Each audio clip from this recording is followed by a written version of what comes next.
Assalamualaikum warahmatullahi wabarakatuh. Innal hamdalillahi nahmaduhu wa nasta'inuhu wa nastaghfiruhu wa nastahdihi wa na'udzu billahi min shururi anfusina wa sayyiati a'malina. Asyhadu an la ilaha illallah wa anna Muhammadan 'abduhu wa rasuluh. Allahumma fashalli wa sallim wa barik ala nabiyyina wa habibina Muhammad wa ala alihi wa ashabihi wa man tabi'ahum bi ihsanin ila yaumiddin, amma ba'd. Jamaah yang dirahmati Allah, pada kesempatan hari ini kita akan mulai belajar ilmu fikih, salah satu ilmu yang secara hukum masuk kategori fardu ain. Karena sebagaimana perkataan para ulama menjelaskan tentang hadis talabul ilmi faridatun ala kulli muslim, belajar ilmu wajib bagi setiap muslim. Salah satu ilmu yang wajib adalah ilmu untuk membenarkan tindakan hukumnya, baik ibadah atau muamalahnya.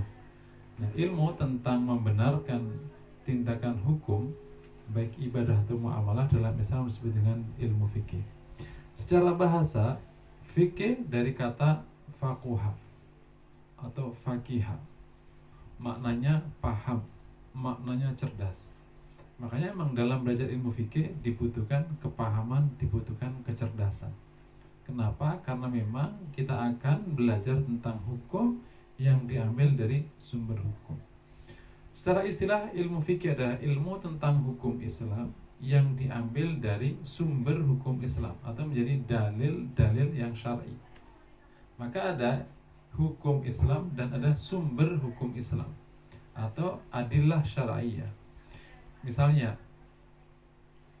hukum Islam bunyinya sholat itu wajib. Itu bunyi hukum. Dalilnya atau sumber hukumnya Quran. Salah satunya ayat innas sholata kanat alal mu'minina kitaban mawquta, yang artinya sungguhnya sholat itu diwajibkan atas mukmin dalam waktu-waktu tertentu.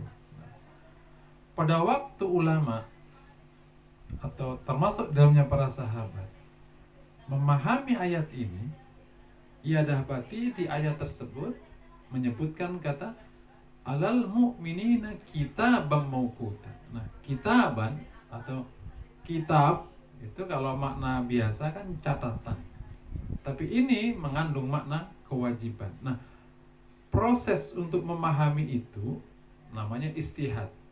Hasilnya adalah ilmu fikih.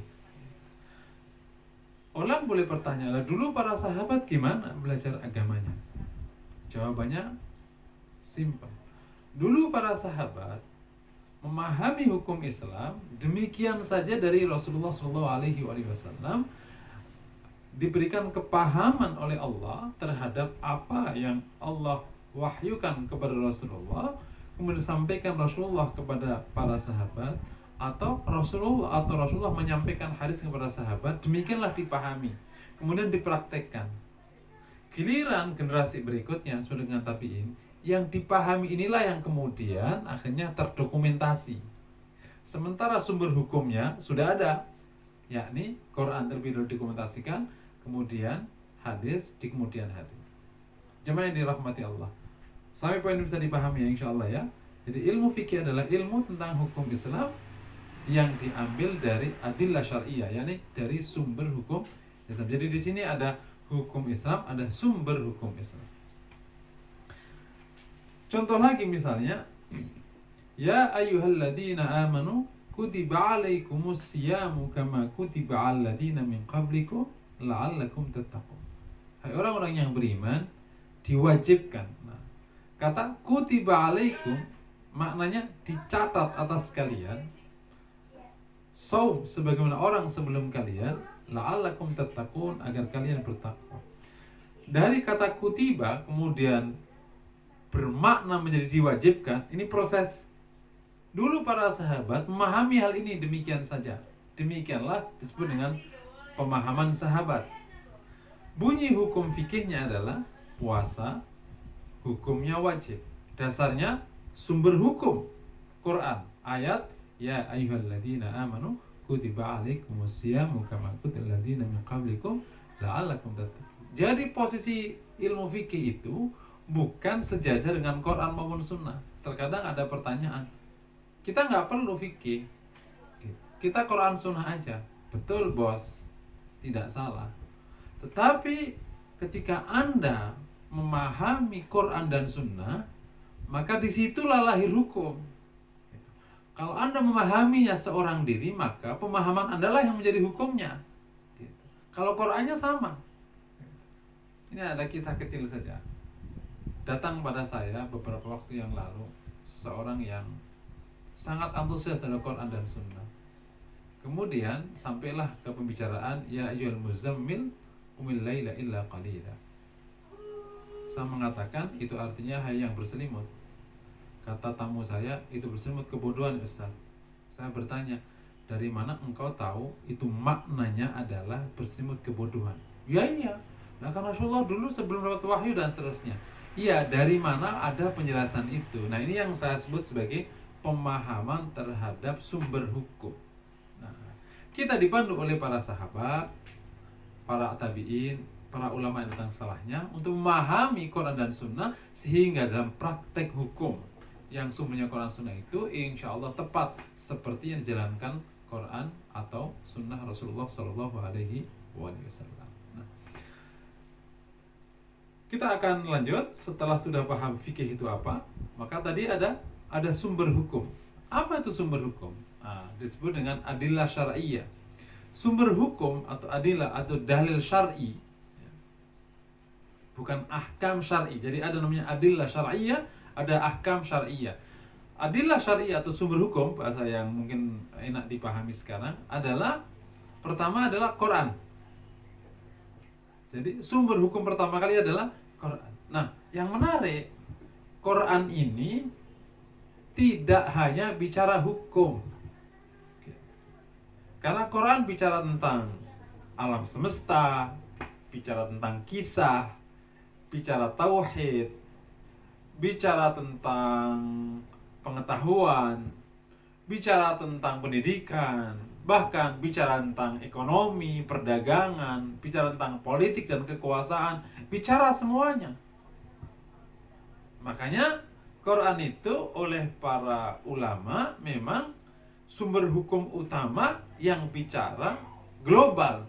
Sebagian kecil aja agak detail. Sebagian kecil misalnya kita dapat cara berwudu, tapi teknisnya oleh Rasulullah Sallallahu Alaihi Wasallam. Nah, Quran di sini menjadi sumber hukum. Jadi kalau kita bicara kembali sedikit, kalau kita bicara fikih, kita akan bicara hukum. Kita tidak bicara etika, moral, kita juga tidak bicara akidah atau tauhid, tapi kita bicara murni hukum. Nah, sumber hukumnya atau dasarnya adalah yang pertama adalah Al-Quran. Yang kedua adalah sunnah atau hadis Rasulullah SAW. Nah, ini adalah sumber hukum kedua. Lagi-lagi Rasulullah juga tidak hanya menjelaskan hukum. Makanya kenapa kita perlu ilmu fikih? Karena akhirnya kita bisa belajar secara fokus di bidang hukum. Dulu para ulama hadis mencoba yang punya perhatian atau passion terhadap hukum, dia kumpulin hadis-hadis masalah hukum. Nah, disebut dengan sunan. Makanya ada Sunan Tirmidzi, Sunan Nasai, Sunan Ibnu Majah. Itulah hadis-hadis yang hanya bicara hukum, tidak bicara moral, etika, akidah dan lain sebagainya. Sumber hukum yang kedua adalah hadis. Hadis adalah apa saja yang dinisbatkan kepada Rasulullah, baik perkataan, perbuatan, atau ketetapan. Bahkan bisa jadi sifat Rasulullah SAW yang bisa jadi menjadi sumber hukum. Nah, di konteks ini, sedikit saya keluar tema, ketika kita bicara sumber hukum dari sunnah, kita tidak hanya mengandalkan hadis sahih, apalagi hanya hadis mutawatir. Karena hadis hasan bisa jadi sumber hukum. Bahkan hadis dhaif dengan syarat bisa jadi sumber hukum. Dhaif dengan syarat. Syaratnya dhaifnya ringan, ada penguat. Yang ketiga, dalam hal fadhailul amal, bukan dalam hukum pokok. Penguatnya bisa Quran, bisa sunnah yang lebih kuat atau amal ulama yang terus-menerus dijalankan. Nah, makanya nanti kalau kita bicara hukum, kok kedapatan sumbernya Hasan, jemaah sekalian, nggak usah bingung. Karena memang kalau kita bicara hukum, tidak hanya bicara hadis sahih. Kenapa perlu saya tegaskan sekarang? Karena terkadang di tengah masyarakat muncul pertanyaan yang unik sekali. Ketika ada masalah hukum, pertanyaannya, apakah hadisnya sahih apa enggak? Jawabannya, tidak semua hukum itu untuk bisa dijalankan dasarnya hanya hadis sahih. Karena hadis hasan bisa dijalankan. Apalagi kalau pertanyaannya lebih naik sedikit, apakah Rasul menjalankan atau tidak? Jawabannya, untuk menjadi boleh, dasar hukumnya tidak harus yang dikerjakan Rasulullah. Karena yang ditetapkan Rasulullah juga bisa dikerjakan. Dan terkadang justru ada dasar yang lain selain sunnah. Nanti insya Allah kalau pas kita akan bahas lebih detail bahwa masalah sunnah, kita akan bahas lebih detail. Sekarang tadi sumber hukumnya ada. Pertama, Quran. Yang kedua, sunnah. Nah, kemudian yang ketiga, ijma'. Nah, di mana letaknya ijma'? Jadi sebenarnya sumber hukum utama itu Quran. Tapi Quran menyuruh umat manusia taat kepada Rasulullah. Jadilah Rasulullah jadi sumber hukum. Dan sumber hukum Rasulullah itu namanya sunnah atau hadis. Karena Allah mengatakan, ati Allah wa ati'ur Rasul. Kemudian lahir yang ketiga namanya ijma'. Ijma' itu yang nyuruh Rasulullah. Salah satu hadis Rasulullah yang terkenal, majtama ummati ala dhalalah. Umatku tidak akan bersepakat pada kesesatan. Jadi kalau sudah terjadi kesepakatan di antara umat muslim ini yang diwakili oleh para ulamanya, maka dapat dipastikan insya Allah tidak sesat. Lain kalau belum sepakat. Nah, cuman gambaran ijma' hari ini ya nggak terbayang. Dulu ketika masyarakat memang dalam kesatuan, dalam kepemimpinan yang sama, kesepakatan dapat dijalankan karena seluruh ulama itu memang sudah punya koneksitas yang baik karena di dalam satu wadah kepemimpinan yang baik. Setelah ijma' ada qiyas. Nah, ini salah satu sumber yang menarik dalam Islam dan juga bisa menjadi prioritas. Karena kenapa kok muncul qiyas? Ini lagi-lagi juga ada arahan dari baginda Nabi SAW yang di hadis yang terkenal itu. Ketika mengutus Mu'adz ibn Jabal, kemudian Rasul bertanya, yang artinya saya artikan saja, dengan apa kau hukumi? Kata Mu'adz, dengan kitab Allah. Kalau kau tidak dapati, dengan sunnah nabinya. Kalau kau tidak dapati, astahidu ra'i, saya beristihad. Dan salah satu model istihad namanya qiyas, gitu. Yakni menganalogikan perkara yang belum ada dengan perkara yang ada. Dan salah satu pendorong utama qiyas adalah karena banyaknya kasus yang muncul setelah Rasul wafat. Gak usah jauh-jauh bicara hari ini. Begitu Rasulullah wafat, ada satu kasus. Sebagian kaum muslimin tidak membayar zakat. Ini harus ada istihadnya. Sebagian kaum muslimin bahkan 70 orang wafat. Maka Abu Bakar beristihad untuk mengumpulkan Quran dalam satu mushaf. Apa dasarnya? Bukan tindakan Rasulullah. Boleh apa tidak? Nah, inilah nanti akan dalam bahasan berikutnya. Jadi ada Quran, ada hadis, ada ijma', ada qiyas. Berikutnya namanya ada istishab. Istishab itu adalah menetapkan hukum yang pertama karena hukum yang kedua, atau menetapkan hukum berdasarkan hukum yang pertama karena hukum yang kedua belum ada perubahan yang signifikan karena belum kuat misalnya. Gampangnya gitu. Atau istihsan. Apa itu? Para ulama menganggap itu baik. Nah, atau masalih mursalah, kebaikan yang dilepas. Bahkan ada qaulus sahabi. Ini juga salah satu sumber hukum yang dipakai oleh ulama ahli Madinah. Pernyataan para sahabat. Karena daripada kita berpikir, mendingan kita ngikuti pernyataan sahabat yang dianggap lebih memahami sunnah. Bahkan ada salah satu sumber hukum yang menarik hanya sebagai penguasa saja, misalnya qaulu man qablana, yang syariat orang sebelum kita. Kita banyak dapat kisah dari Israiliyat yang juga ditulis oleh para mufassir atau Ibnu Katsir. Itu mengisahkan beberapa kisah tentang orang sebelum kita. Bisa jadi dasar hukum selama tidak bertentangan dengan hukum kita. Jadi kami ulangi lagi, ini adalah sumber-sumber hukum. Nah, tentu nanti kalau di konteks praktek, bagi para ulama mujtahid ketika menetapkan hukum, pasti pertama kali kepada Quran, kemudian ke sunnah, kemudian seterusnya. Kalau tidak dapati, dia kias dengan berbagai macam perbedaan di antara mereka. Oke ya, segini sumber hukum paham. Kalau hukum Islam itu sendiri gimana? Nah, jadi kalau sumbernya ada beberapa tadi, dan tentu di antara para ulama ada beberapa perbedaan di dalam sumber hukumnya. Makanya akhirnya nanti hasil ijtihadnya menjadi berbeda.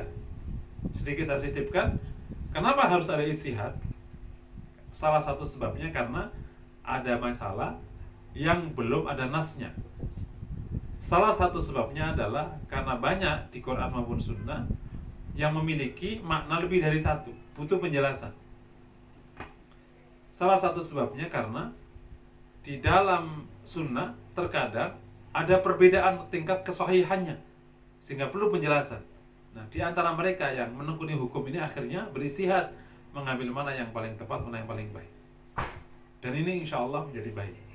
Jadi kami ulangi lagi, ilmu fikih bukan berhadapan dengan Quran maupun Sunnah. Ia adalah hanya kodifikasi dari hukum yang sudah dijelaskan oleh Quran maupun Sunnah, yang distrukturkan untuk mudah dipahami oleh umat setelahnya. Mirip ilmu lain kayak ilmu tauhid. Ilmu tauhid kan sumbernya Quran. Loh, kenapa nggak Quran langsung? Nah, jawabannya karena di Quran bukan hanya bicara tauhid. Jadi biar masyarakat ini gampang, maka para ulama mencoba mengambil Quran, mengambil hadis yang memang khusus bicara tauhid. Maka lahir ilmu tauhid, maka lahir ilmu hukum, namanya ilmu fikih. Maka lahir ilmu tazkiyatun nafs, maka lahir ilmu tafsir, maka lahir. Semuanya sumbernya Quran dan Sunnah Rasulullah SAW. Oke, setelah kita sudah paham sumber hukum Islam, kita akan bahas tentang hukum Islam. Nah, hukum Islam itu ada 5 ya. Ini yang gampang saja. Yang pertama wajib, kedua mustahab atau terkadang disebut dengan sunnah, ketiga mubah, keempat makruh, kelima haram. Kalau kita mencoba perluas, maka lahir ada 7 atau bahkan bisa 9. Yang pertama wajib, kedua sunnah muakkadah, ketiga sunnah ghairu muakkadah, kemudian mubah dibagi 2, mubah tanzih, mubah tahrim. Mubah ya, tetap ada mubah 1, kemudian makruh tanzih dan makruh tahrim, kemudian terakhir adalah haram. Jadi 7 misalnya. Secara umum tadi ada 5. Nah, hukum 5 ini yang wajib adalah sesuatu, kalau dari sudut kacamata fikih penjelasannya simpel. Sesuatu yang dikerjakan dapat pahala, kalau tidak dikerjakan dapat dosa. Kalau menggunakan pendekatan usul fikih, wajib adalah sesuatu yang diperintahkan oleh Allah dengan penekanan dan ancaman. Kalau tanpa ancaman dan tanpa penekanan namanya sunnah. Nah, kalau orang fikih menyebut sunnah adalah sesuatu yang kalau dikerjakan dapat pahala, kalau enggak dapat dosa. Gitu ya. Kalau mubah dikerjakan enggak dapat, ditinggalkan juga enggak dapat. Dua-duanya 0-0. Ya, kalau makruh dikerjakan dapat, enggak dapat pahala, kalau ditinggalkan dapat pahala. Ya, dikerjakan enggak dapat dosa, tapi kalau ditinggalkan mendapatkan pahala. Haram kalau ditinggalkan dapat pahala, kalau dikerjakan dapat dosa. Clear?